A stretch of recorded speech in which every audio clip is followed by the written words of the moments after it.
பூவெள்ளா முன்வாசம், துள்ளாத மனமும் துள்ளும், பெண்ணின் மனதை தொட்டு ஆகிய சூப்பர் ஹிட் படங்களை இயக்கியவர் தாங்க நம்ம எழில். சிவகார்த்திகேயன் நடிப்பில் மனங்கொத்தி பறவையும் இவர் தான் இயக்குனார். இதில் ஹீரோயினா ஆத்மியா நடித்தார். ஸ்ரீநாத், வெண்ணிராடை மூர்த்தி, சிங்கம்புலி என பல நட்சத்திர பட்டாளமே இந்த திரைப்படத்தில் நடித்தது.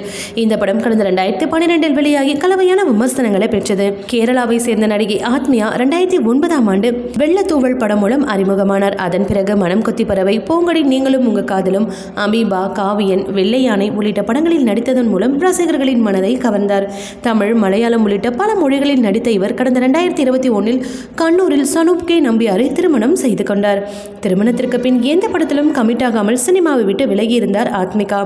அழகும் திறமையும் கொண்ட ஆத்மிகா மீண்டும் தமிழ் படங்களில் எப்போது நடிப்பார் என ரசிகர்கள் கேள்வி எழுப்பி வருகின்றனர்.